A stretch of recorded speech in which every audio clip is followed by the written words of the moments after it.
merci à tous d'être aussi nombreux au 3e jour donc des Med Days, la 7e édition des Med Days 2014. Avant toute chose, d'abord, je demanderai à tous soit de mettre vos portables sous silence ou de les éteindre, parce que déjà qu'on commence avec un petit peu de retard, il ne faudrait pas qu'on soit perturbé. Donc merci pour votre collaboration.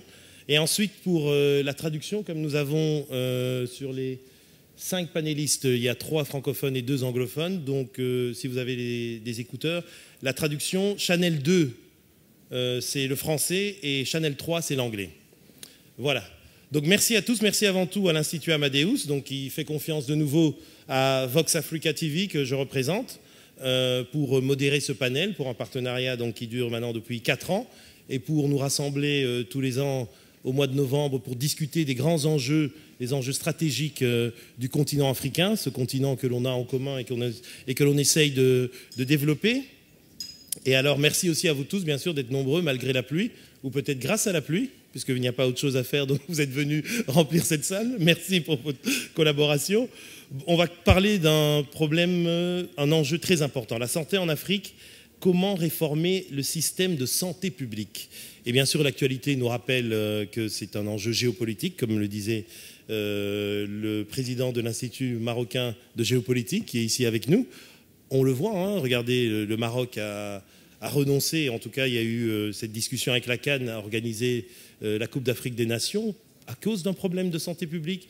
La crise Ebola, fallait-il avoir des mesures de prévention ou non? Ce n'est pas le débat, mais on voit que ça a une incidence sur beaucoup de choses. Je viens de lire là une dépêche qui dit que le président Bouteflika donc de l'Algérie est hospitalisé à Grenoble. C'est aussi une question d'organisation de santé publique. Pourquoi un président africain, comme tant d'autres, va se faire soigner dans un pays étranger, ancienne puissance coloniale, et pas chez lui, parce que peut-être qu'il n'y a pas les infrastructures adéquates dans son pays. Enfin, c'est pas ça le débat, mais en tout cas, ce sont des choses qui nous rappellent que les systèmes de santé publique, c'est quelque chose d'important et il faut s'y conformer et s'y atteler. Avec moi aujourd'hui, plusieurs spécialistes, chacun dans leur domaine, à des niveaux, je veux dire, différents. Je vais vous les présenter tout de suite. On a d'abord M. Joseph Brunet-Jaï, qui est directeur de recherche à l'IRD et représentant de l'IRD au Mali. Bonjour, c'est là. Merci d'être avec nous. Il y a à côté de lui M. Kevin Roussel, qui représente l'ONG Oxfam, et il est spécialiste aussi de santé en Afrique. Thank you. À côté de lui, il y a le professeur Mamadou Samba, qui est directeur au département de prospective et de planification et de stratégie au ministère de la Santé publique et de lutte contre le sida. Il est aussi professeur d'université en Côte d'Ivoire. Merci d'être avec nous.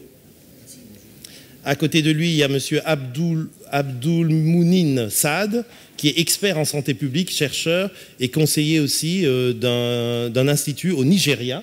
Merci d'être avec nous. Et enfin, M. Ousmane Ly, qui est de l'agence de télésanté du Mali. Merci d'être avec nous. Merci.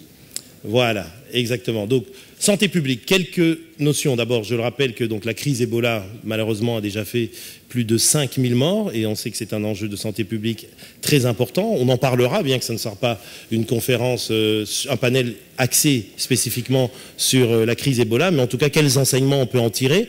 Qu'est-ce que la crise Ebola nous dit en termes de réformes nécessaires des systèmes de santé publique en Afrique? On parlera aussi de la santé publique, qui est un des critères du développement humain des sociétés, savoir combien de mortalité infantile il y a dans un pays, le nombre de médecins par millier d'habitants. On se rappelle qu'à la conférence d'Abuja en 2001, les Africains s'étaient engagés à investir 15% des budgets nationaux dans la santé. Très peu de pays y sont parvenus actuellement. Alors pourquoi? Il faut en parler, parce qu'il faut faire des choix, des priorités. Alors, on parlera, parce que tout n'est pas question d'argent, tout n'est pas question de moyens financiers, c'est une question de volonté politique également, et avec un objectif. L'objectif, c'est améliorer l'intégralité, si on peut dire, de la santé des citoyens. C'est en termes de prévention, en termes d'offres de soins, en termes de formation de personnel. On parlera aussi un peu du rapport entre médecine moderne et médecine traditionnelle, rapport parfois conflictuel dans les pays africains. Et alors on parlera aussi de la dialectique entre stratégie globale et aussi stratégie locale, et comment pérenniser tous ces plans ou ces stratégies de santé publique. Alors je vais commencer par demander à nos panélistes, chacun à son niveau et de sa perspective, donc de son point de vue, de nous dire quelles sont les 2 priorités, selon lui, pour la question de la réforme des systèmes de santé publique. Quelles sont les 2 priorités à mettre en avant? Je commencerai par vous, Monsieur Brunet-Jali. C'est à vous pour 2 minutes. Merci. Pour commencer, je voudrais remercier l'Institut Amadeus de m'avoir permis d'assister à 2 journées très intéressantes de colloques sur des sujets qui ne sont pas de ma spécialité. Et j'espère que les organisateurs ne regretteront pas l'investissement qu'ils ont fait en m'invitant moi. Maintenant, vous me donnez combien de temps? 2 minutes. J'ai été frappé de remarquer que dans l'intitulé de la session, on avait deux titres, l'un étant l'urgence de réformer et l'autre comment réformer. Je ne pense pas qu'il y ait une urgence particulière et donc je voudrais centrer sur le comment réformer. Pour dire qu'on abuse considérablement dans le domaine de la santé de priorités émotives. Je ne veux rien dire sur Ebola, mais il est clair que les opinions publiques et éventuellement les dirigeants politiques agissent sous le coup de l'émotion. Les arguments sont de moins en moins efficaces et on le voit lorsqu'il s'agit de dépenser pour la santé. Si la santé était véritablement cette priorité partagée par tout le monde, on trouverait beaucoup plus facilement l'argent qui est nécessaire pour soigner les gens. Les arguments qui sont donnés en dehors de l'émotion, c'est le développement. On dit volontiers la santé est nécessaire au développement. Les pays qui veulent se développer, il faut qu'ils améliorent l'état de santé de la population. C'est très difficile à démontrer. Ce qui compte pour le développement, c'est l'effectif de la main-d'œuvre. On parle du dividende démographique pour beaucoup de pays d'Afrique. Et je crois que c'est vrai, l'état de santé de la population n'intervient pas tellement. L'exemple du sida et l'exemple d'Ebola montrent que l'argument massif qui a eu du poids, c'est la sécurité. Le jour où le Conseil national de sécurité des États-Unis a considéré que le sida était une menace pour la sécurité des États-Unis, cet État s'est engagé et il a entraîné derrière lui toute la communauté internationale, comme on dit. Est-ce que c'est satisfaisant? Et là, j'en viens à la réponse directe à votre question. La première priorité, à mon avis, c'est de systématiser dans le domaine de la santé la comparaison des coûts et de l'efficacité. Ça ne surprendra personne, je suis un économiste, c'est peut-être une déformation professionnelle, mais il faut qu'à chaque dépense de santé corresponde un résultat mesurable. Et il y a beaucoup à faire si on veut s'approcher de cet objectif. Première priorité, généraliser. Apprendre de l'expérience et ne retenir de l'expérience que ce qui est efficace pour son coût. Deuxième priorité, la justice. La justice. On l'oublie souvent. On se contente parfois de prouesses dans le service de santé. On ne se préoccupe pas de donner à chacun ce qu'il est justifié de lui donner. Je vais prendre un exemple que M. Samba connaît probablement. En 1997, le gouvernement de la Côte d'Ivoire était prêt à dépenser à peu près 4 millions de francs CFA par malade qui serait traité du sida.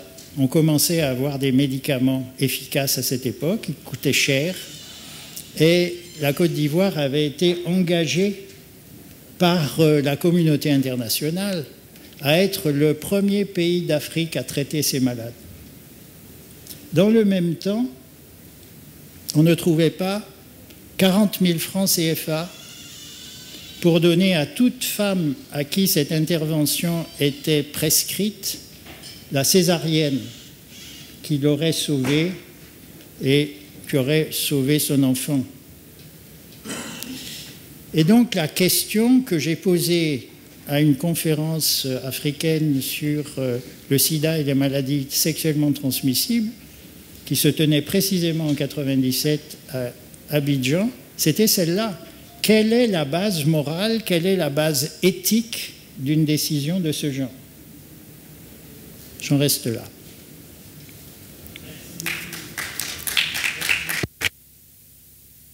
Merci beaucoup, Monsieur Brunet-Jailly, pour la concision de vos propos et justement le fait que vous avez pointé donc deux aspects. Vous dites d'abord l'efficacité, coût-efficacité, par exemple le rapport donc coût-efficacité pour les investissements, et alors la question de la justice. Donc vous élevez le niveau en se demandant que chaque décision, chaque priorité politique fixée et la question éthique sous-jacente. Je poserai la même question donc à Kevin Russell.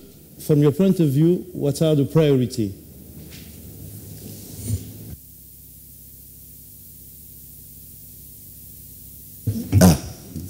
Thank you. And thanks to Amadeus Institute for inviting me. I think many of you were probably sitting in the last panel, and it's weird to talk about health in Africa and start talking about Europe, but they got a very interesting statistic that Angela Merkel uses, that Europe has 7% of the world's people, 20% of the world's GDP, and 50% of the world's social spending. So I tried to do the same thing for Africa, and I got 2/3 of the way. We have 14% of the world's people, twice as much as Europe. We have 4% of the world's GDP, only 1/5 of Europe. And very importantly, we have no clue what our social spending is. We have no clue what we spend on health or education. What we do know is we're missing our targets. So if we look at the Abuja Declaration, we're only hitting about 3% of African countries are getting to that level of financing. So a very obvious first priority is getting information, and obviously getting the information specifically about finance that will allow us to significantly improve the public health system. On the second point, we know a lot about economic data. We know, for example, that the African economy is missing about $90 billion because of the lack of gender equality. And we know that because of that, and the triple threats, and sometimes quadruple threats to the public health system in countries, health systems simply cannot deal with the burdens of crime and violence, massive outbreaks like Ebola and HIV. With growing economies comes people driving cars. Just the numbers of car accidents and the role that plays and a burden on the health system is huge. And we always struggle with maternal mortality. So those threats to the public system are really, really quite significant. We do know a lot about that. We don't know how to necessarily finance it. But a very important thing to also remember is that Africa is no longer rural. Africa is rising. And in the next 2 to 3 years, the majority of people in Africa will live in a town or a city. And with that urbanization comes increased demands for public health systems and also for private health systems. And a real key priority is understanding the growth of Africa and understanding how one needs to balance public financing and a specific and regulated role for private healthcare. I'll stop there. Merci beaucoup, merci beaucoup. Je voudrais d'abord demander aux organisateurs si ce serait possible de fermer la porte, parce que c'est très agaçant d'entendre cette porte grincer et c'est irrespectueux pour nos panélistes. Merci beaucoup. Merci beaucoup, Monsieur Roussel, pour avoir pointé du doigt justement cette question de l'information, l'accès à l'information pour savoir comment sont déterminés les choix en termes de financement. Et puis aussi, vous avez pointé du doigt la question du genre, les inégalités que cela sous-tend. Et alors, quelque chose qui me tient, moi, particulièrement à cœur, parce que vous avez dit que l'Afrique devient de plus en plus urbaine. Et au-delà de la question de la santé publique, il faudra réfléchir à une question de comment organiser la santé urbaine en Afrique. Parce qu'on a des mégalopoles aujourd'hui, Lagos, Kinshasa ou d'autres. Et on le voit, quand il y a des grosses crises, dans des agglomérations urbaines, c'est très difficile à gérer. Et aujourd'hui, il y a cette tension entre secteur privé et secteur public. Comment organiser cela? Merci. Donc, on en restera là pour l'instant. Je pose la même question donc, au professeur Samba, qui est, comme je le rappelle, donc directeur au département de prospective, planification et stratégie du ministère de la Santé publique en Côte d'Ivoire. C'est à vous. Quelles sont vos 2 priorités? Ok, merci. Pour parler du système de santé, 2 priorités, c'est vraiment très peu. Il faudrait, avant tout propos, définir un peu qu'est-ce qu'on souhaite. Je crois que M. Brené Jaï a un peu expliqué, c'est avec les choix qu'on doit faire en termes de choix coût-efficaces. Mais avant, il faudrait qu'on ait une vision. Parce que le fait de réformer, il faudrait avoir d'abord une vision. Qu'est-ce qu'on souhaite pour la santé dans les prochaines années? Et en fonction de cette vision, on pourra éventuellement trouver les actions qu'on souhaite pour nos populations. Parce que sans vision, on a beau avoir des coûts efficaces, on a beau avoir du financement, mais si on n'arrive pas à coordonner tout cela, on risque d'avoir les mêmes problèmes qu'on a. C'est-à-dire, par exemple, le système de santé est basé comme classiquement sur 6 piliers, qui sont la gouvernance, le financement, les ressources humaines, le système d'information, le médicament et les ressources humaines. Mais il faudrait, à un moment donné, qu'on travaille de manière coordonnée sur tous ces piliers, de sorte qu'on puisse faire avancer le système. Mais ce qui reste important pour moi, c'est la vision. Tous nos pays en Afrique subsaharienne ont des documents de politique nommés politique nationale de santé ou plan national de développement sanitaire. Mais ces documents-là ne restent que très théoriques. Il faudrait, au-delà des documents, qu'on puisse les mettre en œuvre. Et si on le met en œuvre, on pourra suivre et évaluer. Ça va nous permettre d'avoir une vision. Donc moi, mes priorités ne sont pas 2. C'est une grande priorité. C'est d'abord, premièrement, avoir une vision sur le long terme qu'on souhaite donner à notre population. Et ensuite, on trouvera les actions dites coût-efficaces ou efficientes qui permettront de réduire les coûts de certaines interventions. Merci, professeur Samba. Mais comme vous avez la parole, je vais vous la redonner encore pour 1 minute 30. Quelle est alors cette vision en Côte d'Ivoire? Oui, la vision en Côte d'Ivoire, c'est... On a d'abord une vision globale qui est dans les documents de stratégie nationale, qui était que le document national de développement. Mais également au niveau de la santé, on a le document de politique qui propose sur les 10 ou 20 prochaines années d'avoir une Côte d'Ivoire où les populations vont vivre dans de très bonnes conditions sanitaires. Cela sous-tend certaines stratégies. La première des stratégies est bien sûr améliorer la gouvernance du secteur. Parce qu'on a beau dire, on a beau avoir des interventions co-efficaces, des interventions connues par la preuve, mais si on n'a pas de gouvernance dans le secteur, ces actions sont vaines. Aussi, une des visions qu'on a en Côte d'Ivoire, c'est de réformer le système hospitalier. Quel hôpital on voudrait avoir dans nos prochaines années? Un hôpital dit productif, qui se compare au système industriel ou qui fonctionne comme une entreprise? Ou est-ce qu'on reste dans nos systèmes classiques qui fonctionnent tant bien que mal, mais qui ne fait pas faire face à des crises telles que vous citez tout à l'heure, telles qu'Ebola? Aussi, ça, c'est une réforme. Aussi, la prochaine réforme qu'on fait en Côte d'Ivoire, c'est aller vers l'assurance maladie. Pour, en fait, cette assurance maladie va permettre de solvabiliser nos populations. Parce que vous savez, ce n'est pas toujours quand on est malade qu'on a les ressources pour faire face à nos soins.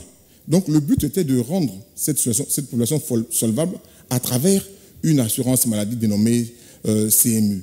Mais toutes ces réformes-là doivent se faire ensemble.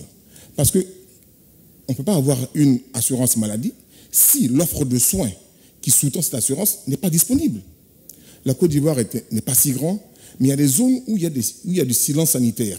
Ça veut dire quoi? Ça veut dire que même si on cotise tous, qu'on est affilié à une assurance maladie, mais on risque d'être confronté au fait qu'il n'y ait pas l'offre de soins disponible malgré le fait qu'on soit assuré.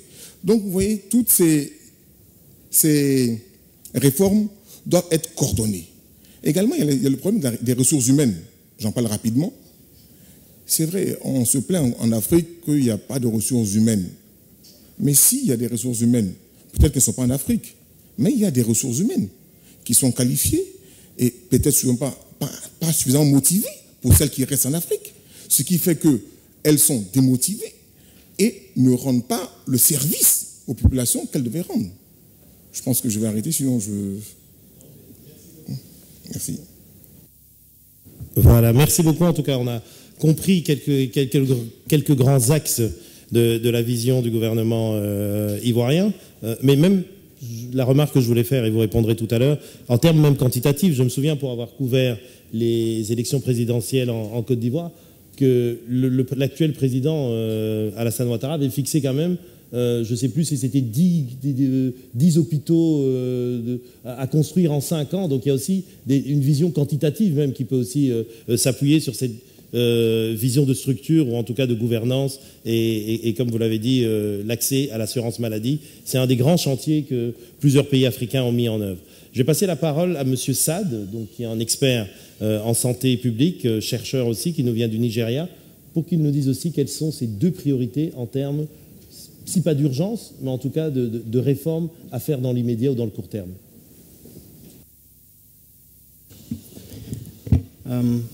I will start by thanking Amadeus Institute for inviting me to discuss on this panel. And most of the discussants, our panelists, actually have set the pace for the myriad of challenges Africa faces in public health. A quick start, it's a known fact that Africa suffers double burden, and to my mind, I also call it triple burden actually. Burden of infectious diseases, burden of non-communicable diseases, and poverty on top of it, actually complicating and making it a vicious cycle. And it's important to understand that 13% of the world population actually live in Africa, and Africa suffers about 24% of the global burden of disease, with only 3% of the health workers living in Africa. So you can see that the challenges are actually multiple, and to have a robust reform that will address most of these challenges, not to talk about issues of inequality that one of the panelists discussed, 2 million deaths usually due to lack of access to potable water, the fragile successes recorded in the last 10 years due to conflicts, emerging diseases such as Ebola, crises all over Africa actually will set the pace in a backward trend, and most of the little or slow pace of progress will may not reap that benefit that Africa has seen in the last 10 years.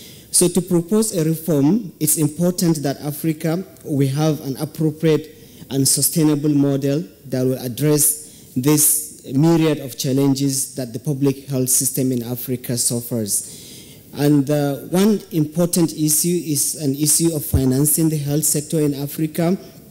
The moderator had mentioned that in 2001 in Abuja, Nigeria, African leaders and some international leaders promised to allocate 15% of the national budget to health.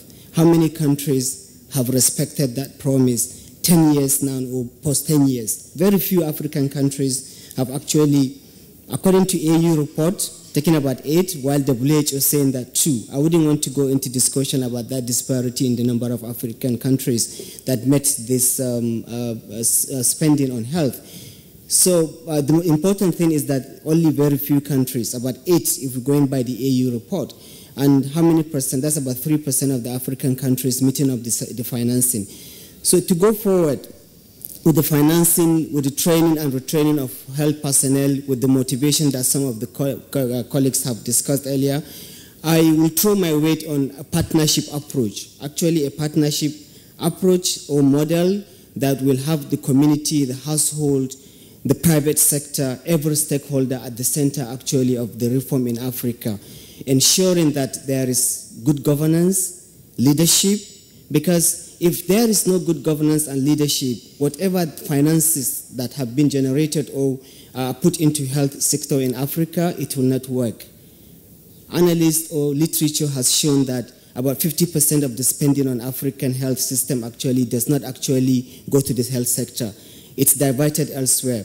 And with the official donor assistance of about 0.7%, that is not also coming from the developed countries that have promised to give Africa 0.7%. And this is not unconnected with the economic downturn that the world had suffered in the previous years. But notwithstanding, the donor funding that is coming to Africa, 20 to 40% of it is not actually being utilized. It's usually wasted.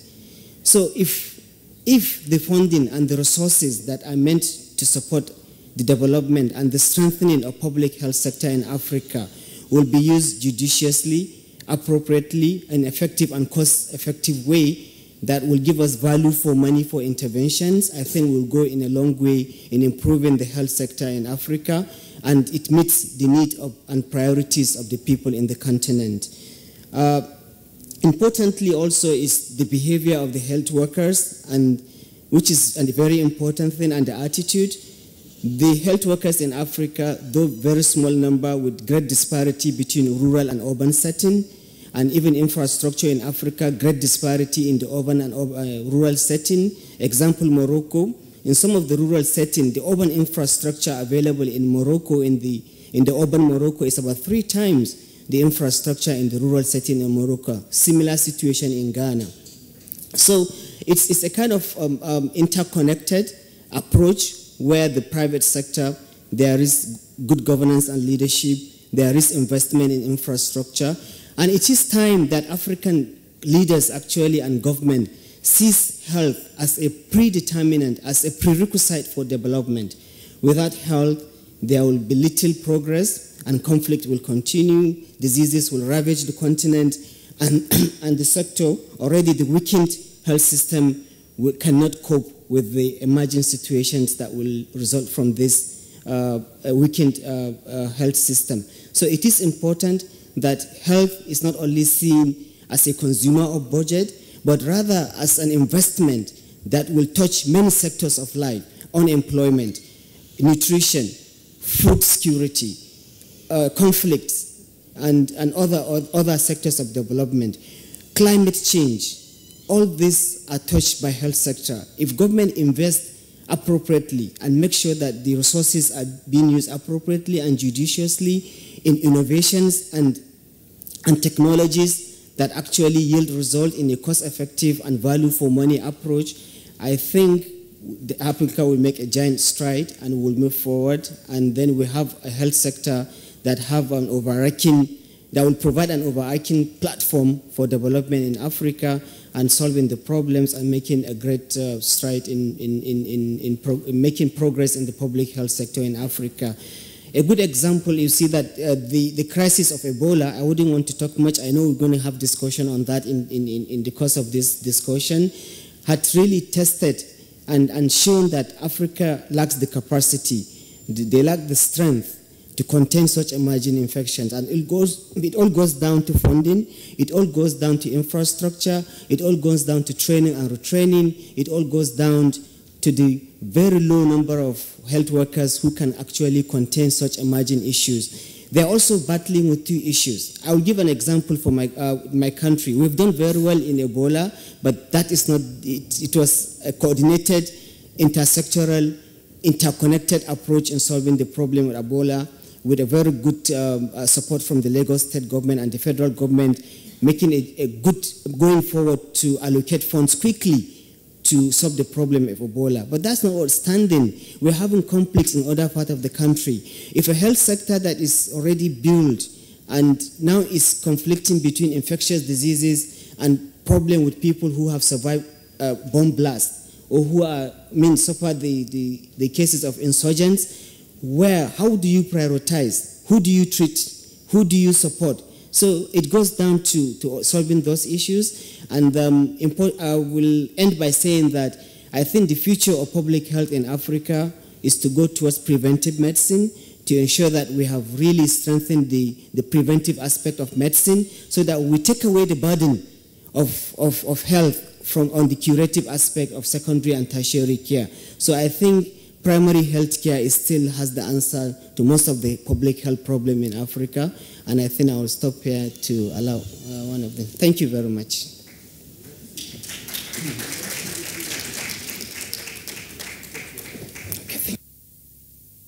Merci beaucoup, Monsieur Saad. Merci pour cette approche.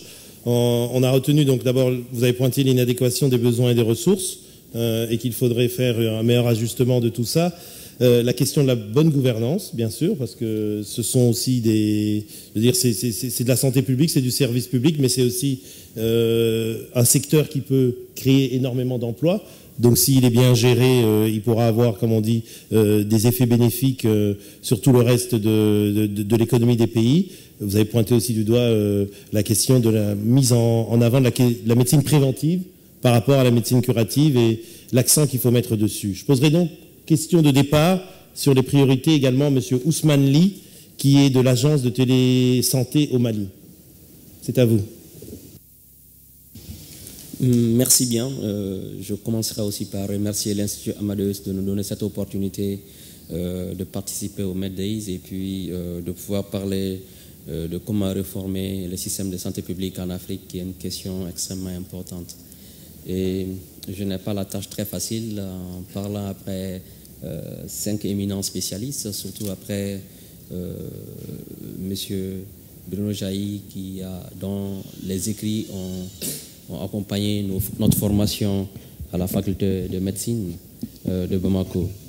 Et ce que je voudrais dire par rapport à cette question de priorité, c'est que les intervenants ont beaucoup parlé de gouvernance, de vision, de qualité des ressources humaines, en parlant même de justice.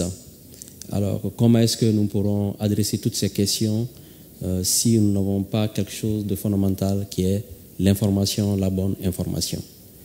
Nos systèmes de santé en Afrique ont un problème fondamental, c'est que l'information qui est recueillie n'est pas très souvent une très bonne information. Donc, ce qui empêche de faire une bonne planification sanitaire. Vous ne pouvez pas investir dans un système et que ce soit efficace si vous ne savez pas, par exemple, les ressources que vous devez mettre. Et pour mettre les ressources, vous devez, par exemple, connaître le nombre exact de décès de femmes ou bien d'enfants qui va se passer dans l'année. Or, ça, c'est des informations qui sont très, très difficiles à capturer en Afrique, surtout dans nos pays. L'exemple de l'Ebola vient de le montrer, que la transmission de l'information entre nos systèmes de santé, entre les différents paliers, est extrêmement difficile, souvent erronée. Et quand cette information elle est erronée, ça fait prendre de mauvaises décisions. Donc, pour moi, la priorité serait d'améliorer le système de santé par le système d'information sanitaire. Ça, c'est une des premières priorités, qui, en l'améliorant, va nous amener à changer de paradigme. Il faut que les systèmes arrêtent de s'occuper des maladies. Il faut qu'on ne dise plus c'est un cas. Il faut qu'on ne dise plus juste on va lui donner un médicament. Non, qu'on s'occupe du malade, du patient en tant que personne humaine et dans sa globalité. Quand un patient va arriver dans le système de santé, qu'on ne se dise juste pas qu'on va soigner un paludisme ou un sida ou bien une tuberculose. Qu'on se dise qu'on va prendre en charge une personne humaine dans sa globalité, ce qui va amener à ce qu'on ait un système efficace de reporting d'informations par rapport à cette personne, lié à ses antécédents, lié à ce qui se passe dans sa famille, parce que souvent la maladie n'est pas juste une bactérie ou un parasite qui attaque, la maladie c'est aussi l'environnement humain dans lequel vit la personne. Donc il faudra prendre en charge cette personne globalement, ce qui nous amène à faire changer de paradigme dans la prise en charge des problèmes de santé dans nos pays, qui doit être plus holistique et non pasteurien. Comme vous le voyez, le problème pasteurien nous a amené à mettre en place des programmes verticaux. Dans les pays, on va avoir des programmes de lutte contre le paludisme, programmes de lutte contre le sida, programme national de lutte contre la tuberculose, qui sont aujourd'hui soutenus par le Fonds mondial, par exemple. Je n'ai rien contre le Fonds mondial, je l'apprécie très bien. Mais moi, je dis, tout dollar, tout franc CFA ou dinar marocain dépensé dans le cadre de la lutte contre le sida ou dans le cadre de la lutte contre le paludisme doit profiter globalement au système de santé. Aujourd'hui, tel n'est pas le cas. Regardons les pays comme la Guinée ou bien la Sierra Leone, il y a toujours ces programmes verticaux qui existent là-bas. Mais cela n'a pas empêché Ebola de mettre le système de santé par terre et que les premières victimes ont été les professionnels de santé, dans la majorité des cas.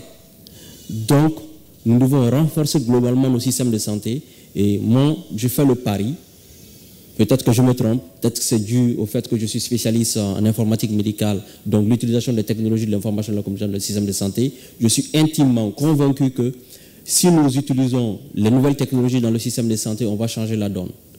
Pourquoi? Par exemple, aujourd'hui, quand tu arrives dans un système de santé au niveau le plus périphérique, tu prends un registre, il n'y a pas de bonne information dedans. Aujourd'hui, avec les téléphones mobiles, la téléphonie mobile, les téléphones portables, on peut changer cette question.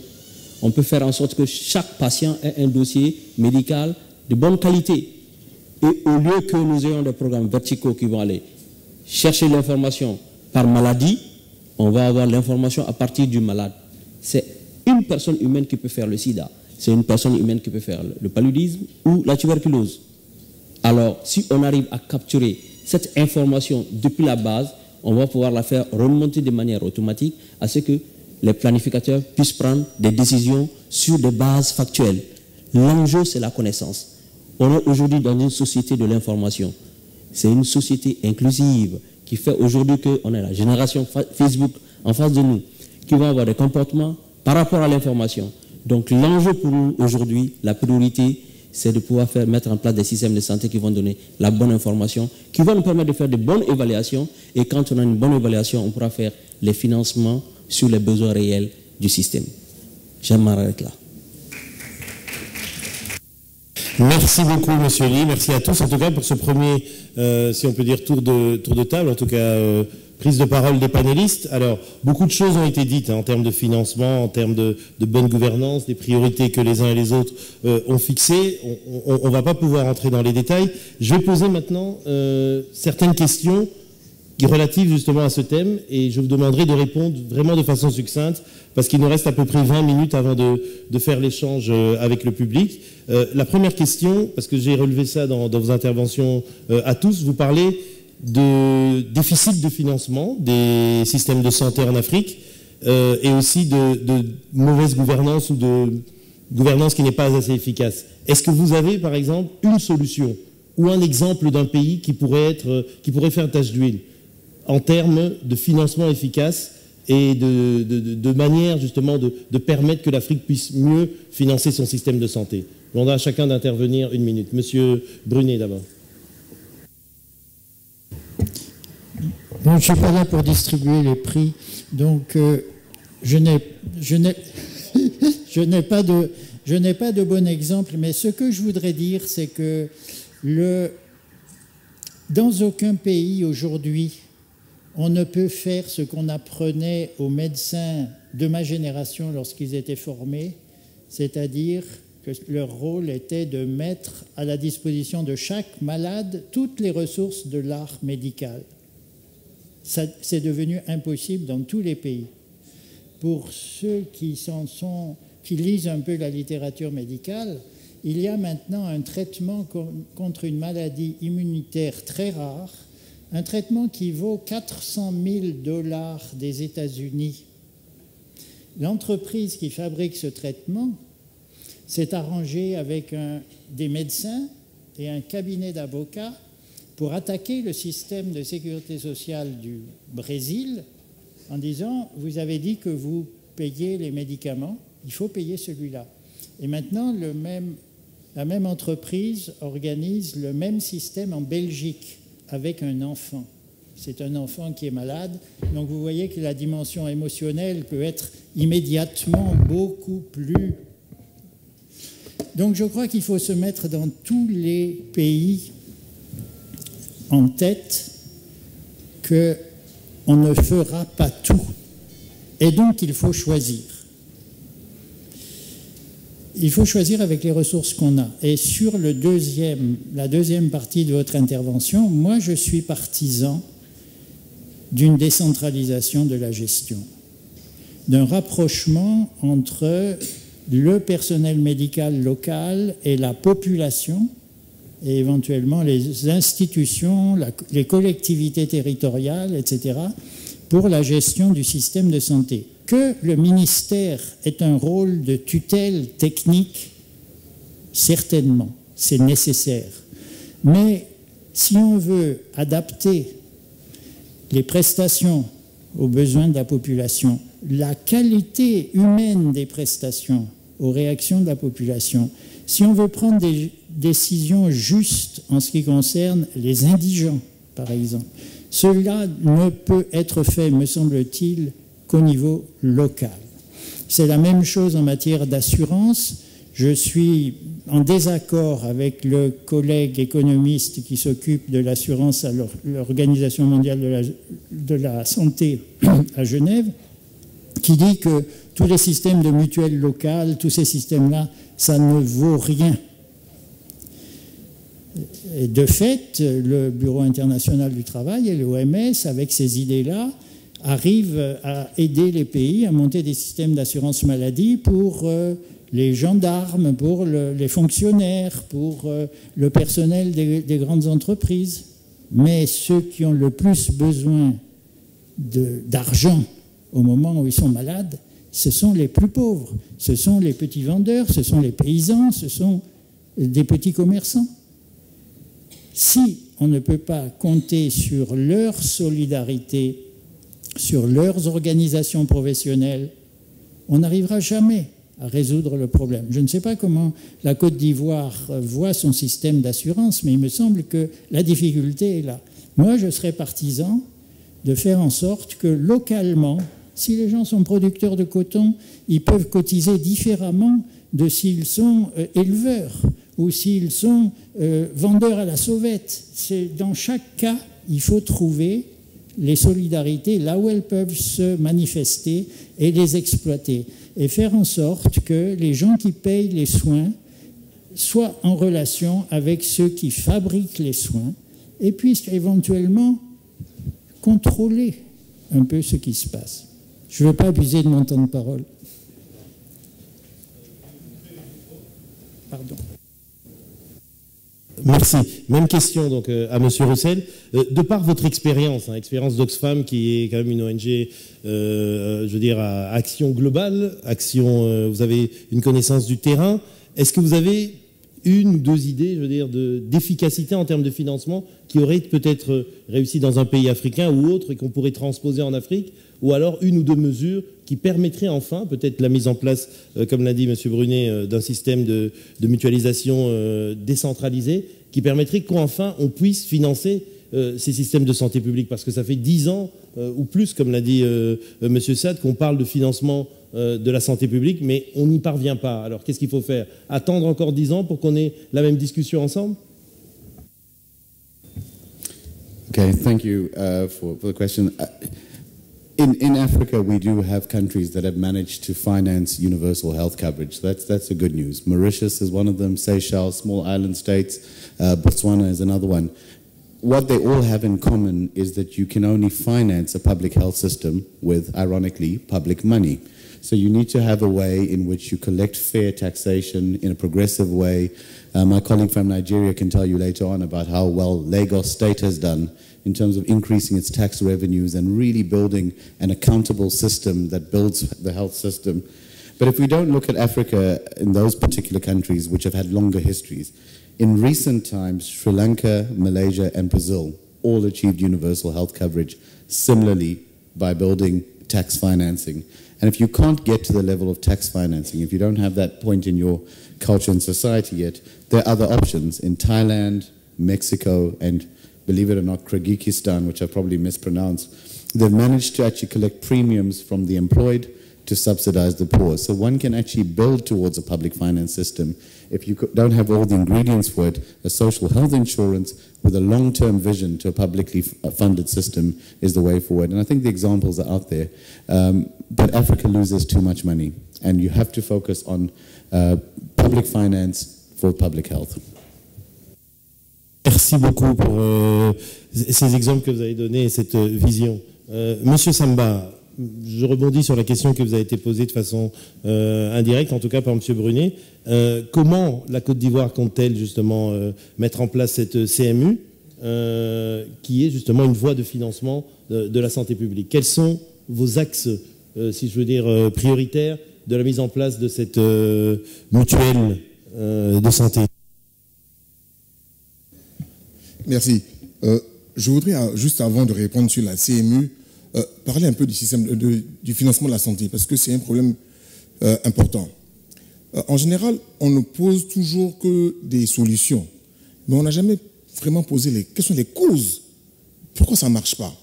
Le système de santé, en général, il est sous-financé. Le financement n'est pas adéquat. Abuja l'a montré. Il y a très peu de pays qui arrivent aux 15%. Mais en plus de ça, on a d'autres problèmes qui sont inhérents à chaque pays. Par exemple, on a des problèmes totalement tout simples. Il faut qu'on améliore la qualité de la dépense au niveau de la santé. Parce que si on vous remet un budget de environ 4% de l'État ou 6%, aussi, il faudrait qu'on dépense en fonction des résultats. Il faudrait qu'on puisse dépenser pour nous permettre d'avoir des résultats. Cela peut dire qu'après, on pourra avoir le second aspect qui est d'augmenter les ressources pour la santé. Mais si avec ce qu'on a, on n'a pas de résultats parce qu'on a des gaspillages qui peuvent être liés à la bonne gouvernance ou des gaspillages parce qu'on n'a pas pris des interventions coût efficaces, cela pose un vrai problème. Avant d'arriver aux 15%, la première des choses que les pays africains doivent faire, c'est d'abord de vérifier la qualité de leurs dépenses en termes de santé. Mais aussi, cela aussi rentre dans les grandes réformes du système même de financement public. Parce que la santé est dans un environnement qui demande des finances publiques. Et tous nos pays africains sont actuellement dans des réformes des finances publiques grâce à l'UMOA pour les pays qui sont membres de l'UMOA. Parce qu'il faudrait qu'on améliore ces dépenses-là. Et ça, pour moi, c'est le point le plus important. Ensuite, on pourra élever les ressources pour atteindre les 15%. Revenons à la CMU. La CMU, pour le financement, la CMU a deux régimes. Un régime général de base et un régime d'assistance médicale. Le régime général de base est financé sur la base de cotisations. Et les cotisations sont en Côte d'Ivoire, c'est une personne, 1 000 francs par mois, donc ça fait 12 000 francs par personne par an. Voici la base de financement de la CMU. Et dans le régime d'assistance médicale, qui est le régime de gratuité ou des indigents, c'est financé par les impôts. Maintenant, la question qu'on doit se poser, est-ce qu'actuellement, on a les capacités nécessaires de prendre en charge tous nos pseudo-indigents ou vrais indigents? Se pose la question essentielle de la définition même de l'indigence. Parce qu'on a la notion de pauvreté, on a la notion d'extrême pauvreté, la notion d'indigence. Parce que tout pauvre peut toutefois cotiser. Donc aussi, encore des difficultés qui vont se mettre dans les systèmes d'assurance maladie. Je pense que j'ai répondu à vos questions ou il faudrait... Oui, d'accord. Je me permets, comme vous représentez un État, vous êtes le seul qui a représenté un État. Ah non, vous représentez aussi un État, excusez-moi. Mais donc le ministère aussi. Vous dites, il faut d'abord définir ce que c'est l'indigent. J'étais récemment au Togo. Ils avaient la semaine nationale de la microfinance. Et on sait qu'en microfinance, il y a eu des résultats efficaces. On me disait que le Bénin avait réussi en 5 ans de sortir 2 millions de personnes de la pauvreté grâce justement à cette mutualisation des ressources, à l'éducation, à l'épargne et tout ça. Pourquoi on ne peut pas transposer cette expérience dans le domaine justement des mutuelles de santé? Oui, mais je n'avais pas terminé. Je voudrais dire que aussi... pour ceux qui sont dans le secteur dit informel, la Côte d'Ivoire propose des regroupements corporatistes, notamment des éleveurs, des garagistes. Et ces garagistes-là, regroupés dans une mutuelle qui cotise au sein de la Caisse nationale d'assurance maladie.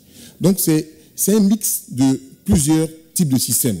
Dans le système classique pour les fonctionnaires et pour les salariés du secteur privé. Et on a, pour les secteurs dits informels, un regroupement par mutuelle. Mais le regroupement de mutuelles, c'est des mutuelles de type corporatiste, essentiellement.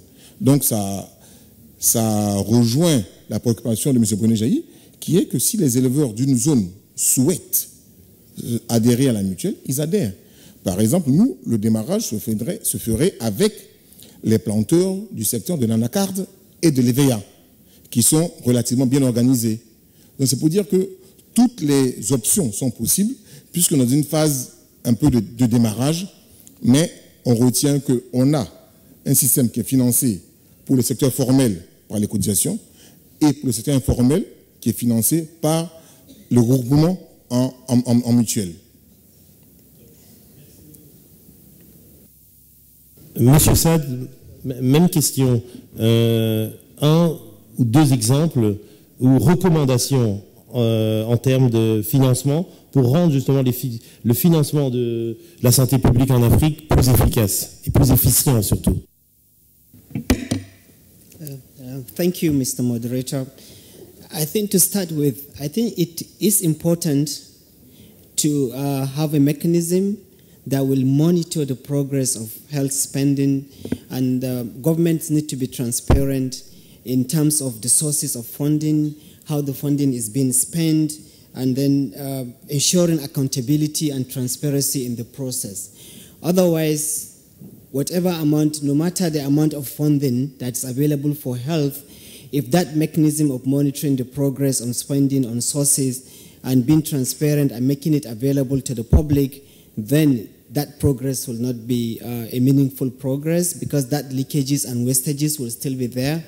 And then the available funding for the consumers of health at the lower level will not meet the minimal standard. And therefore, there won't be much improvement in the quality of care, infrastructure, and a giant stride that the Africa desires to see an improved public health system. And then it's also important to have a better coordinated spending in such a way that Africa should, the government, the public fund that Kevin suggested, should not be done at the expense of other spending. Because you are spending on health, that does not mean you do similar spending on other infrastructure, because that brings about the interconnectedness of health with other aspects of social development. And then it's important actually for donors to meet up with their monetary promises to Africa, and then ensure that they deliver on those promises. And then other aspects of actually improving the healthcare spending or health availability of funds for health in Africa is going back to the social insurance system, and then pulling the risks and funds to ensure that people who are actually marginalized or who are impoverished, who are actually at the lower ebb of the economy, can also access health. That is the equity in the delivery of the services, and that will also help in reducing the burden of health, of diseases in Africa. Other notable issues are issues suggested by Lawrence Summers of Harvard University, talking about the concept of a grand convergence in health, where it talks about new technology, talks about improvement in the funding, and talks about the support of international community to other developing countries to ensure that there is a transparent and process in the spending, health spending, and ensuring that that $1 that is meant for certain services is actually spent on that service. So it's just about matching that and having cost-effectiveness interventions and ensuring that there is in place actually the cost-effectiveness analysis process and then value for money assessment of all interventions to match the cost-benefit analysis of any intervention that Africa does. And then we can fall back to out-of-pocket expenditure if individuals can afford to make that spending. But basically, I strongly believe that mostly, especially in Africa, where the population, over 60% of the population are below the poverty line of about $1–2 spending per day, it's a very difficult task, and it's equally important to ensure that that risk pooling actually works well, and it supports the ensuring that people get the services they required. Otherwise, we'll still remain with the same problem.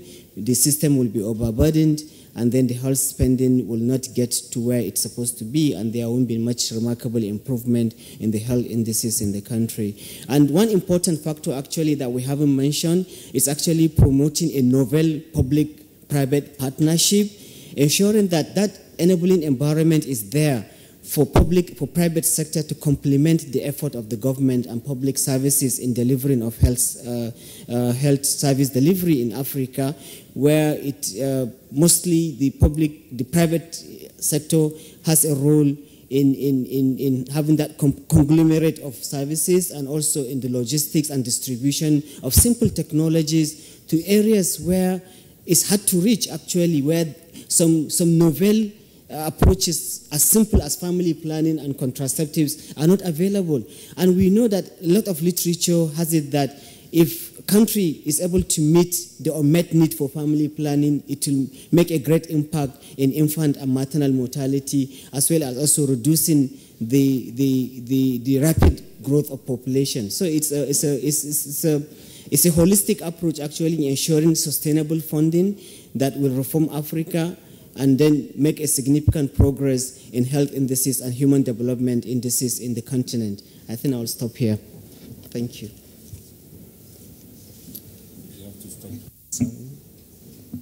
Ok, merci beaucoup. Même question donc, pour terminer sur cette question du financement à Monsieur Ly. Et comme vous l'avez dit, vous représentez aussi un gouvernement, celui donc du Mali, hein, c'est bien ça. Quel exemple au Mali, par exemple quelle décision ou pratique concrète a permis d'améliorer le financement du secteur public de la santé? Je pense que pour le Mali, c'est ce qu'on appelle les pratiques budgétaires, c'est la part que le secteur de la santé a par rapport au reste du budget, le total, comme on dit 15%. Si nous regardons au Mali le budget du ministère de la Santé, et on va dire qu'on n'a pas atteint. Mais ce n'est pas seulement le ministère de la Santé qui s'occupe des questions de santé au Mali. Par exemple, on a un ministère du développement social, c'est lui qui met en place l'assurance maladie obligatoire, donc qui est une partie de la couverture médicale universelle. Donc si on ajoute le budget de ce ministère avec celui de la promotion de la femme et de l'enfant, le Mali dépasse les 15%. Mais pour moi, la réponse à cette question est plutôt reliée à 3 mots que je vais essayer de définir. C'est la redevabilité, l'imputabilité et la transparence. Il faudrait bien que les responsables des systèmes de santé comprennent, qu'ils soient au niveau national ou bien au niveau local, qu'ils sont redevables de chaque sou dépensé pour la santé. C'est-à-dire chaque fois qu'on va dépenser 1 franc ou 1 dollar pour les questions de santé, que ces responsables, ceux qui sont dans le système, sachent qu'ils doivent rendre des comptes par rapport à ça. Pour ce qui est de l'imputabilité, c'est-à-dire on peut dire que telle action qui a été menée avec telle ressource financière, c'est bien, voilà le résultat qui a été obtenu avec. Donc, qu'on ne donne pas les ressources financières comme ça et qu'on change en cours de chemin les règles du jeu. Par exemple, on peut dire qu'on a reçu des ressources pour acheter des contraceptifs et au bout du compte, on ne se retrouve pas à acheter des contraceptifs, on va plutôt construire un immeuble. Il faut que les choses soient très claires dès le début. Et en plus de cela, la transparence joue un rôle important.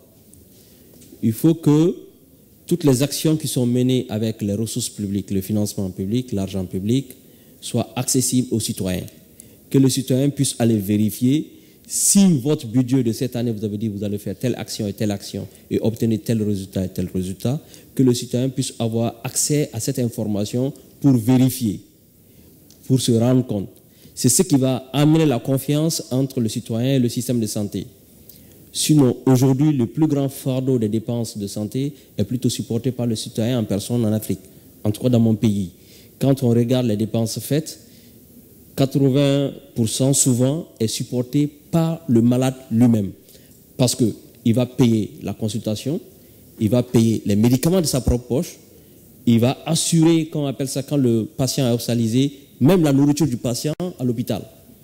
Donc, quand on regarde, on fait des calculs, on se rend compte que le fardeau est supporté actuellement par le malade lui-même. Ce qui fait que l'apparition des systèmes d'assurance maladie commence vraiment à alléger le fardeau.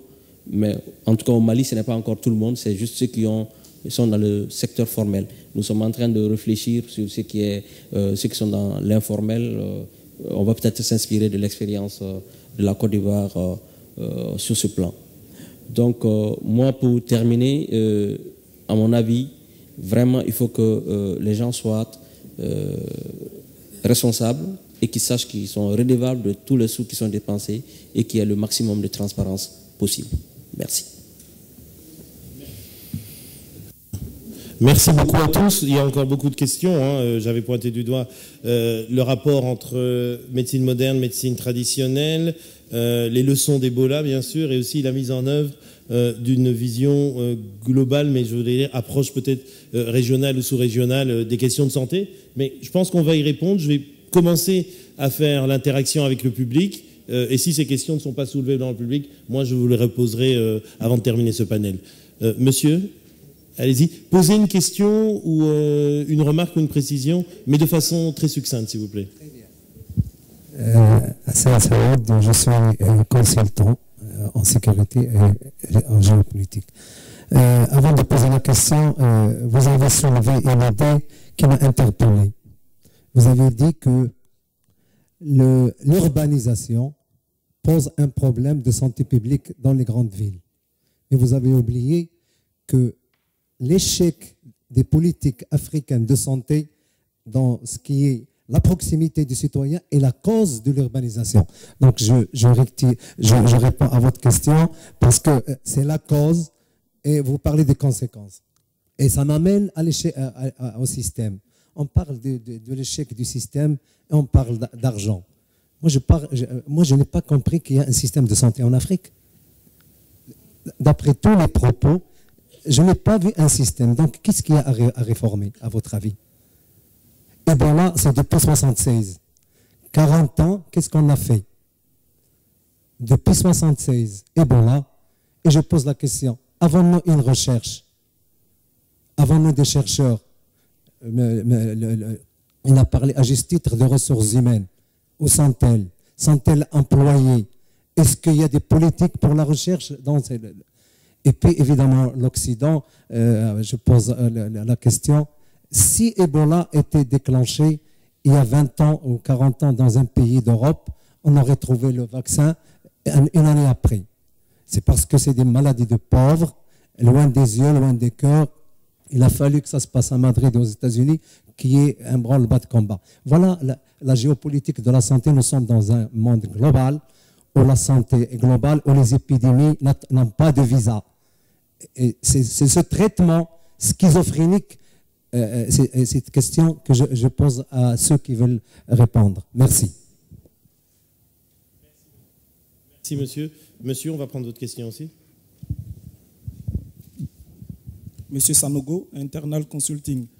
Ma question porte sur le point des ressources humaines, pour rebondir un peu sur ce que monsieur vient de dire. On sait tous qu'aujourd'hui, voilà, les ressources humaines, notamment dans le domaine de la santé, constituent vraiment une problématique dans nos pays. Qu'est-ce qu'il en est voilà, en Afrique? Aujourd'hui, a-t-on besoin de généralistes ou de spécialistes? On sait que la plupart de nos ressources humaines dans le domaine de la santé sont formées en Europe, aujourd'hui au Maroc. Généralement, ceux-là, quand ils terminent, ils sont très réticents à retourner.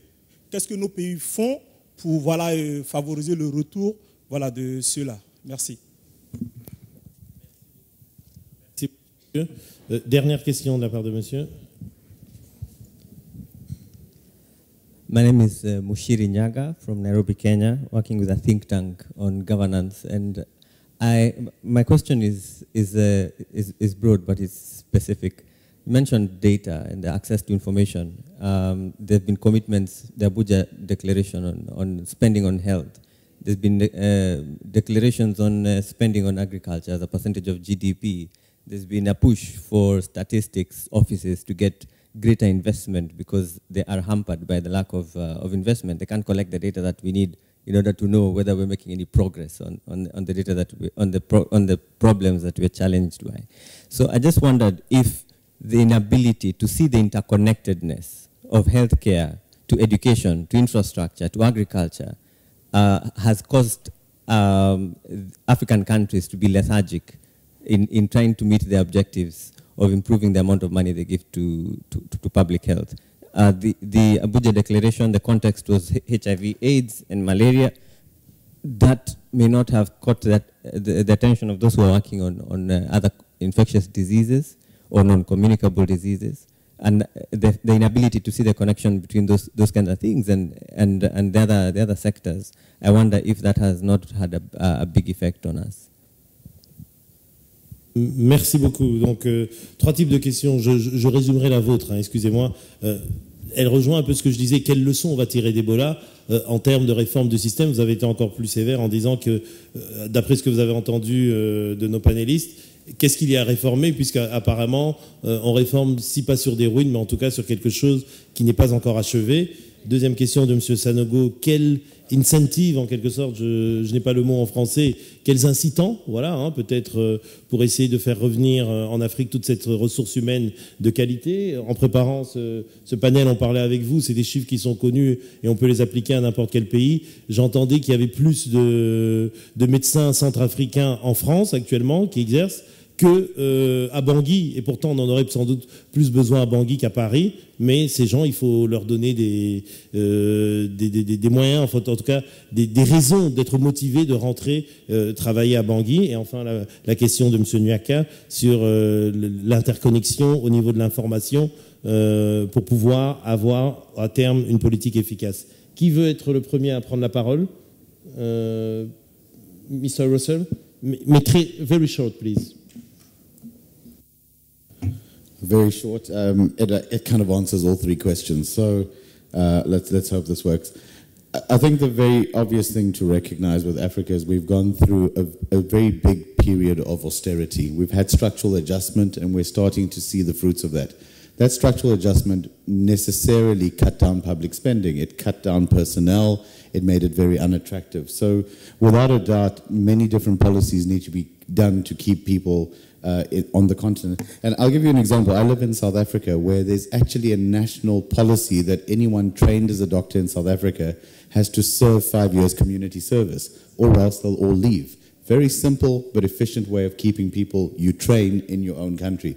The secret is training them first and then keeping them. In terms of data, I think, yeah, I mean, the push on statistics, it is interconnected. But again, because we faced austerity in the 80s with structural adjustment, we need to get beyond that mindset. We need to understand Africa's rising and capitalize on that. So it's not the old problems. It's not 1976. We have the ingredients to make it work. And I think with data as well, with top-end institutions on the continent now that we did not have 30 years ago, they will only get better, but the investments must be stronger. Let me just stop there. Thank you very much. Qui d'autre veut prendre la parole? Monsieur Samba? Merci. Je vais balayer un peu. Oui. Mais d'abord, premièrement, pour dire que je ne suis pas totalement d'accord avec l'intervenant sur. Je suis pas d'accord avec l'intervenant sur les systèmes à réformer ou qu'il n'y a pas de système. Non, il y a des systèmes. On peut dire que ça ne fonctionne pas, ou ça ne fonctionne pas bien, ou ce n'est pas performant. Parce que le fait d'aller à l'hôpital, c'est d'ailleurs qu'il y a un système. Il faut qu'on soit aussi pas sombrer dans l'alarmisme, mais dire ce qui est et ce qu'il faut changer. Les systèmes de santé que dans les pays en dessous du Sahara, on a hérité ça du système colonial, qui s'est basé sur les grands hôpitaux fonctionnels. Mais maintenant, actuellement, ça a évolué. Les systèmes de santé existent. Ils ne sont pas performants. Ça, on le reconnaît. Si c'était performant, on n'aurait pas eu aussi cette difficulté d'Ebola. Je reviens à dire aussi sur la leçon d'Ebola que c'est parce que nos systèmes de santé sont faibles, ne sont pas robustes, qu'on peut avoir Ebola qui évolue aussi rapidement. Si on a des systèmes de santé qui étaient robustes, on aurait pu contenir Ebola. Mais pourquoi nos systèmes de santé ne sont pas robustes? Parce que soit nous, les pays même, soit ceux qui nous appuient, travaillent de manière verticale. Aujourd'hui, c'est Ebola. Mais il y a 20 ans, c'était le sida. Même problématique. Ebola nous choque parce que le décès est plus rapide. C'est tout. C'est la même problématique. On a financé pendant longtemps les systèmes de santé via le sida. Mais on a financé de manière verticale. M. Brunet Jaillet a bien expliqué le cas où on donne de l'argent en Côte d'Ivoire pour avoir des ARV, mais on n'est pas capable de payer la césarienne. Parce que le financement vient d'un partenaire qui souhaite que ceci, cela. Aussi, il faudrait que nous, système de santé, nous les Africains, système de santé, on puisse avoir, comme j'ai dit depuis le début, une propre vision. Où on veut aller. À partir de ce moment, on pourra mettre les jalons pour y arriver.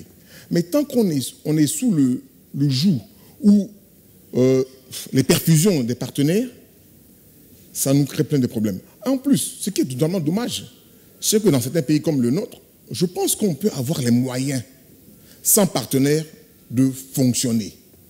Mais on est convaincu que sans les partenaires, ça ne marchera pas. Mais ce n'est pas vrai. Je pense que tous nos systèmes de santé en Afrique peuvent fonctionner avec nos propres ressources. C'est question de choix politique. Si cette histoire d'Abuja, je reviens un peu sur Abuja, je suis désolé, mais est-ce que nos pays ont décidé de mettre de l'argent dans la santé? Non. Non. Sinon, on peut mettre plus. Même si la dépense actuelle n'est pas de qualité, mais on peut mettre plus et améliorer la qualité de la dépense pour avoir certains résultats. Mais est-ce qu'on le veut? Ça, je ne sais pas. Donc, voici un peu pour Ebola. Pour les ressources humaines, toutes les ressources humaines sont essentielles. On parle toujours de médecins et de spécialistes. Je vous dis, ce n'est pas ça le plus important. Le plus important, c'est avoir des infirmiers, c'est avoir des sages-femmes. Parce qu'on parle toujours des spécialistes, des profs et tout. C'est vrai, on en a besoin. Mais si vous êtes à l'intérieur d'un pays, il n'y a pas de médecin. Le premier recours de la personne, c'est soit un infirmier, soit une sage-femme. Et aussi, dans beaucoup de cas, un tradipraticien, puisqu'il est disponible. C'est ça la réalité. Donc il faudrait, nous, en Côte d'Ivoire, on a un déficit, notamment en sage-femme. On a un déficit en infirmiers. Pourtant, le nombre de médecins est relativement correct. Le nombre de maîtres de conférences comme nous, c'est correct. Mais on n'a pas suffisamment d'infirmiers. Concernant au niveau des ressources humaines qui sont un peu éparpillées dans le reste du monde, sauf en Afrique où elles doivent être. Mais comment voulez-vous qu'on ne cherche pas à avoir un meilleur avenir? Un médecin africain n'a pas beaucoup d'argent. C'est vrai qu'il y a un sacerdoce, on veut être médecin. Mais aussi, on a un minimum de vie à assumer. Et pour ça, il faut que nos États comprennent qu'on puisse donner des ressources à ce personnel-là. On pourra trouver...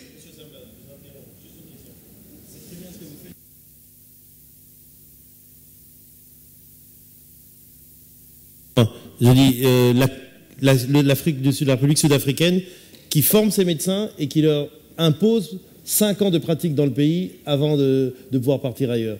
En Côte d'Ivoire, y a-t-il une solution dans ce sens-là pour garder vos médecins, vos infirmiers? Oui, nous, c'est 10 ans. C'est 10 ans, oui, mais ça, c'est de manière théorique.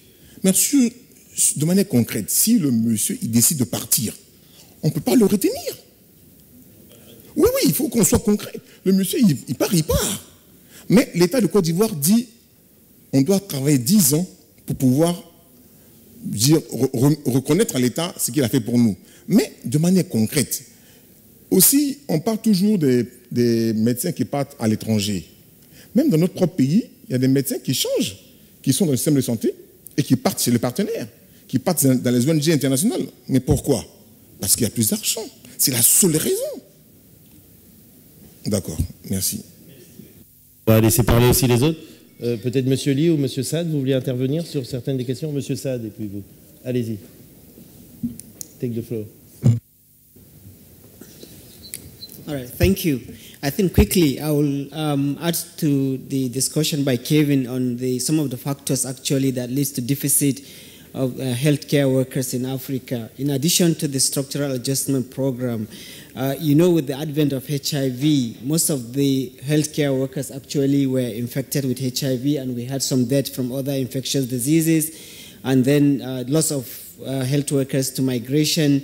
The dilapidating infrastructure in health actually demotivates the health workers actually to work in Africa. They are looking for a better places where they can work and get better motivated. And then the rapidly growing population, making it so much work. I've been to a hospital where a HIV clinic actually starts from 6 a.m. till around 8 p.m. Imagine if you are a health worker staying in that hospital from morning till 10, till 11 from morning, 5 days in a week. Can you sustain that pressure and work balance is not there? the stress is there, you're always working throughout the clock. So these are some of the issues actually that push doctors out of the hospitals and push them out to other better opportunities elsewhere. But some of the key approaches actually that worked, we have examples in countries like Botswana that started the community home-based care for people with HIV. We have examples in Uganda where healthcare workers were allowed to give simple HIV treatment. In Tanzania, assistant medical officers sometimes assume the role of medical officers in the rural places. So importantly is actually to have policies that will create that enabling environment to have tax shifting and build the capacity of other lower cadre of health personnel to deliver on some of the health challenges in Africa, the first contact of health. Another intervention is actually promoting the community participation and ownership of healthcare services, stirring up the sense of volunteerism, building up the village health initiative system that started by the Columbia Earth Institute, and then to ensure that these are the first line of contact to provide just information and referral linkages to these health facilities. It reduces the burden. Such simple hand washing techniques and some preventive techniques will reduce the burden on the health system and reduce the number of hours doctors spend in attending to simple issues that could be tackled at the community level. And it's also important to strengthen the private sector. I still believe that the private sector has a great role to play in ensuring that that disparity and the deficit in the healthcare workers is minimized. Talking quickly about the lessons from Ebola, I know the moderator talked about it. One important lesson actually from Nigeria, once the first case of Ebola was announced in July, I think to be exact, July 22nd, from Patrick Sware, there was an ongoing rumor that everybody must drink and take a bath with salt water in Nigeria. It went viral. And some people actually died not from the complications or getting infected from Ebola, but they died from complications of that myth that was spread across the country. So one key lesson actually is informing the public, creating that awareness, building the knowledge and awareness of people about the myth and misconception about Ebola, giving them the simple facts on how to contract Ebola. That was actually missing. And so if that is missing, many individuals in countries will die actually from the spread of myth and misconceptions which were not actually true. And equally, we see that some countries, Liberia, Guinea, Sierra Leone, actually that capacity to detect the Ebola virus in early detection of that virus was lacking. So it's important to build national capacity to detect, to have early detection of the virus, ensure that there is an improved integrated disease surveillance and response strategy in place so that not to pick only disease, to pick such myth and misconceptions so that decision could be made and such issues could be handled efficiently to prevent complications not only coming from the disease actually. And quickly, of course, the community involvement early to ensure that faith leaders and traditional leaders are there and to build that confidence and trust with deep-rooted cultural practices that will spread that, And then it's equally important to have international connection, collaboration and coordination, and then mobilize funds to handle the crisis, the epidemic of Ebola in some of the countries that are suffering from this epidemic. Thank you.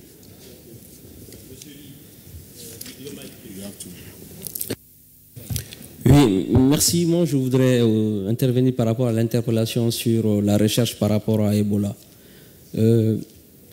Soyons honnêtes, ce serait très très difficile pour les Africains, en tout cas dans les pays où l'épidémie a éclaté en première fois, de mener de la recherche sur Ebola. Pourquoi? Parce que simplement, ça survenait dans des zones circonscrites. Et puis, ça n'allait pas au-delà de ça parce que c'était dans la forêt. Et il y a un phénomène qu'il faut bien comprendre. Eux, ils n'ont pas beaucoup de communication, surtout à l'époque en 1976. Il n'y avait pas beaucoup de communication entre ces zones et ailleurs. Donc, ça restait circonscrit. L'épidémie de l'Afrique de l'Ouest a une particularité qu'il faut bien que les gens comprennent. C'est que c'est survenu à un moment où, un endroit où les gens se déplacent beaucoup. Et c'est survenu dans un endroit où culturellement parlant, comme il a dit, on a une autre approche par rapport à la mort. Si quelqu'un meurt et qu'on ne fait pas les rites funéraires, c'est comme il n'est jamais parti. Donc ça, c'est vraiment difficile. Par exemple, pour les rites musulmans, par exemple, il faut que tu partes propre.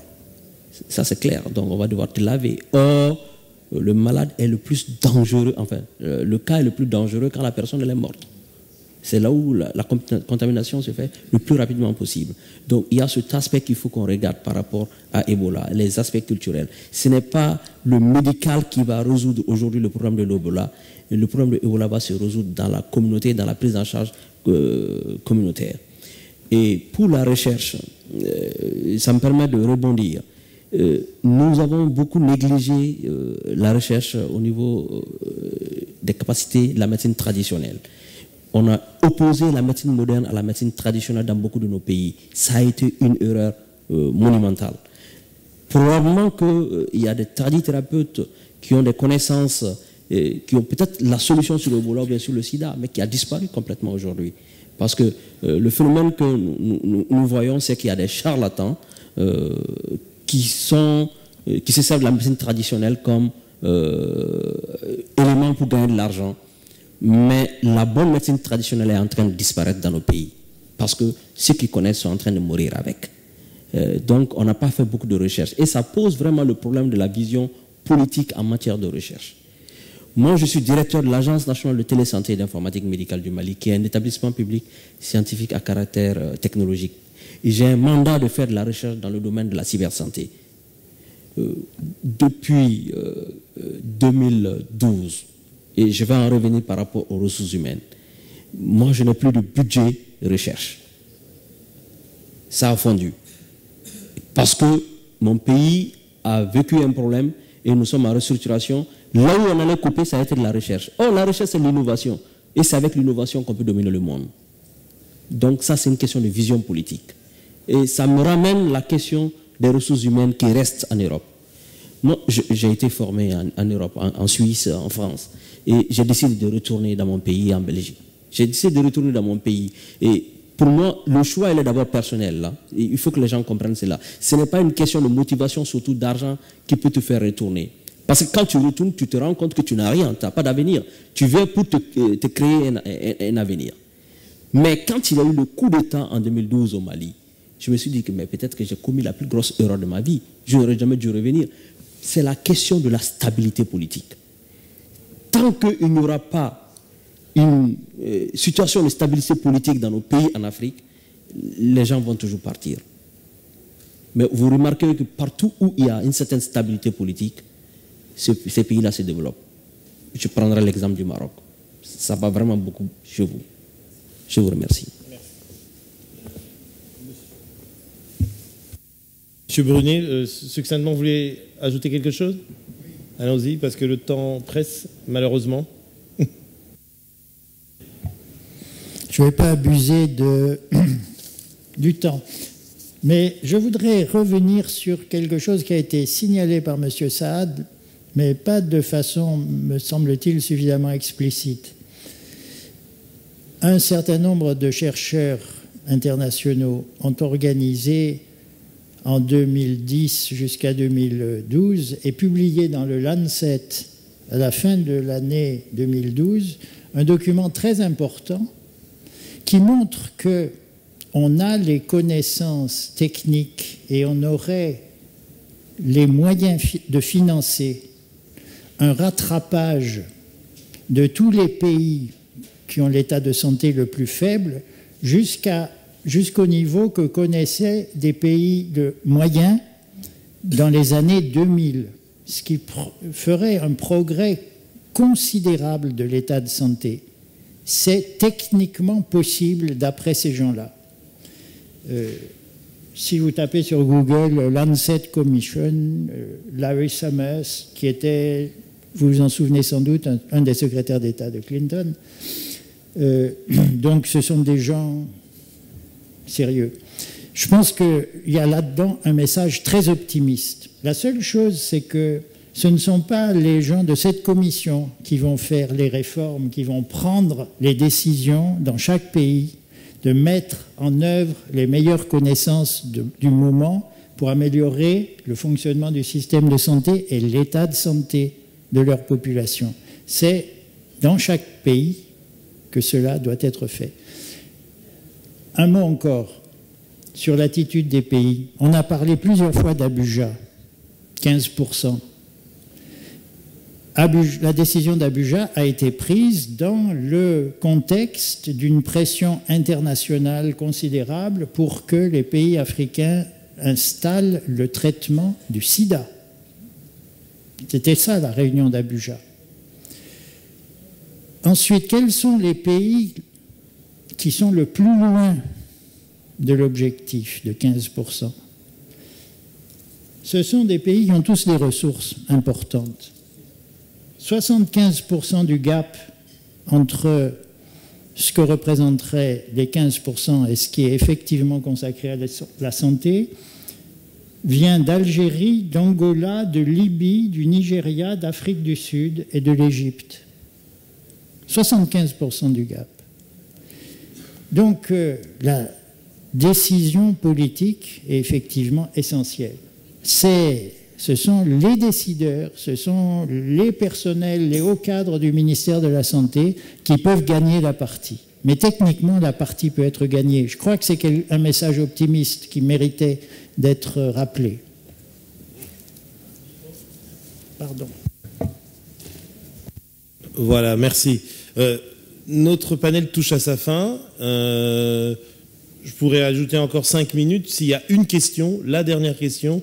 On a parlé un peu de tout. Hein. D'ailleurs, la relation entre médecine traditionnelle et médecine moderne, qui figurait parmi mes questions, a été abordée, notamment par M. Lee.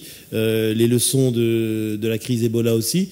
Est-ce que dans la salle, il y a encore une question sur cette problématique de la santé publique qu'on n'aurait pas abordée, ou en tout cas donné quelques informations?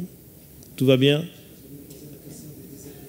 Ah, pardon, une question, dernière question à monsieur. Et vous, si vous l'adressez à quelqu'un en particulier, vous le dites. Hein. Moi, quand je parlais du système, je voulais dire la rationalisation, la vision. Quand on regarde la carte sanitaire d'Afrique, c'est alarmant de constater les disparités urbaines, les disparités géographiques. C'est carrément de la discrimination. Quand une femme africaine, au nord, au sud, à l'ouest, doit faire 200-300 km pour accoucher, et dans 70% des cas, elle perd son bébé dans le transport. Quand un accidenté d'Afrique n'arrive pas à l'hôpital, c'est tout ça, c'est toute la proximité et toute la répartition équitable qui font le système. C'est ce que je voulais dire. Ce n'est pas l'absence de système, j'ai peut-être un peu été... mais c'est ça, la géographie sanitaire en Afrique est vraiment une géographie lamentablement faite. C'est ce que je voulais dire. Donc, s'il y a une réponse pour ça, je ne sais pas. Non, mais je pense que vous voulez répondre. Mais j'ai pas envie qu'il y ait une polémique, hein, en fait. Hein. Non, répondez. Oui, la question que vous posez, c'est ce qui m'a amené dans ma spécialité. Moi, je suis spécialiste en informatique médicale et j'ai fait une thèse en télémédecine. C'est parce qu'il y avait ce problème d'accessibilité géographique et de distance énorme que je me suis dit, quelle peut être une solution plus rapide et plus facile? C'est ce qui m'a poussé à faire de la télémédecine. Et nous disons que c'est une solution pour le problème de désertification médicale en Afrique. J'espère que ça répond un peu en partie à votre question. Merci. Mr. Russell? Yeah, I think I raised the point about urbanization from the beginning. I just want to point to a problem, and this is specific again to South Africa. At the end of the day, in South Africa, because of our history, we don't know how many people we have. A lot of people don't have identity cards or passports, and that makes it impossible for government to plan. If you don't know how many people live in an area, you can't build a clinic there. You can't have a big hospital in an area. So the distance issue is really, really problematic. And I think if we're going to meet anyone's right to health, education, the essential right to citizenship and an identity is the first step to do that, because that allows your governments to plan. Mr. Saad, one word, and after Mr. Yeah, thank you. I just want to make this optimistic conclusion, actually. But before that, I think it's important for governments in Africa to make health a priority. And at the national agenda, at every point, health should be the priority, and then it will now have a ripple effect to other aspects of development. And it's important to have a long-term political will and commitment, as well as ensuring that funding is adequate and judiciously used. But importantly, the optimistic message is that, of course, Africa will reach there. We will be there where we'll have a health system that will provide the solid overarching platform for sustainable development. But we have to be patient, because that will take a long time. It will be slow, but definitely we will get there to have the desirable results. Thank you very much.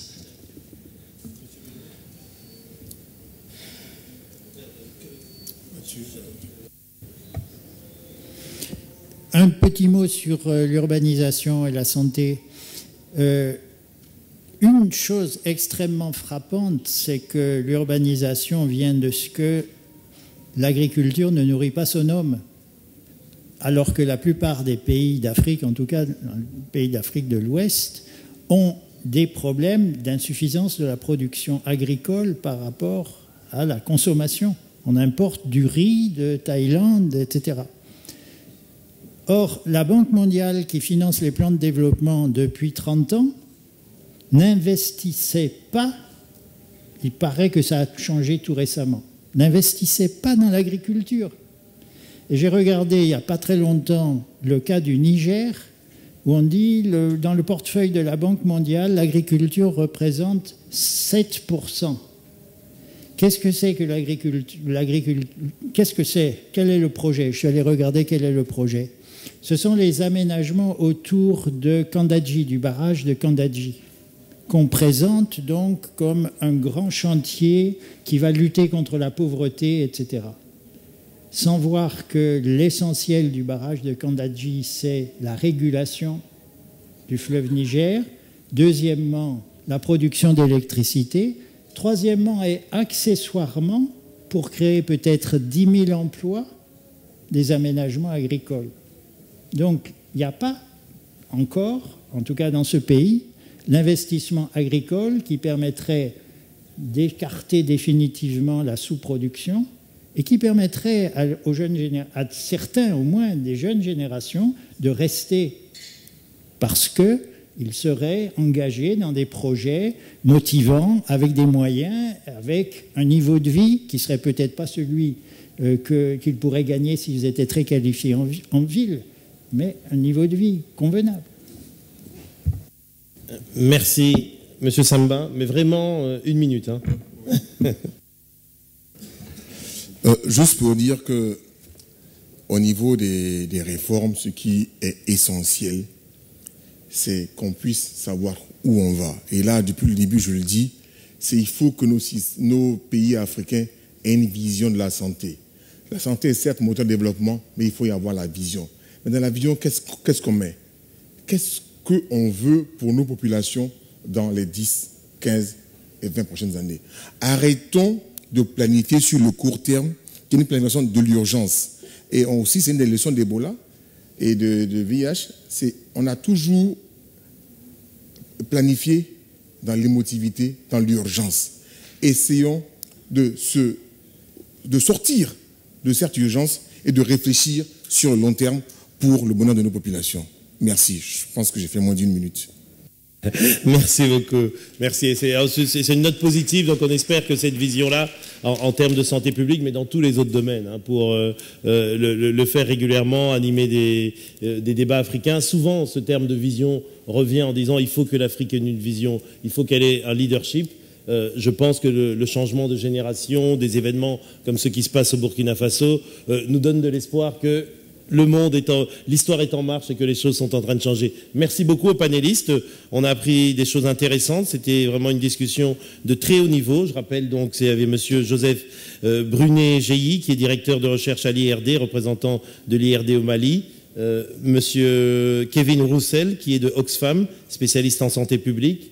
le professeur Mamadou Samba, qui est directeur au département de prospective, planification et stratégie au ministère de la Santé de la Côte d'Ivoire, Monsieur Saad, qui est un expert en santé publique, chercheur et conseiller au Nigeria, et enfin Monsieur Ousmane Ly, qui est aussi à l'agence de télésanté du Mali. Merci à tous, merci à vous le public d'avoir été aussi attentif et aussi pertinent aussi dans votre question.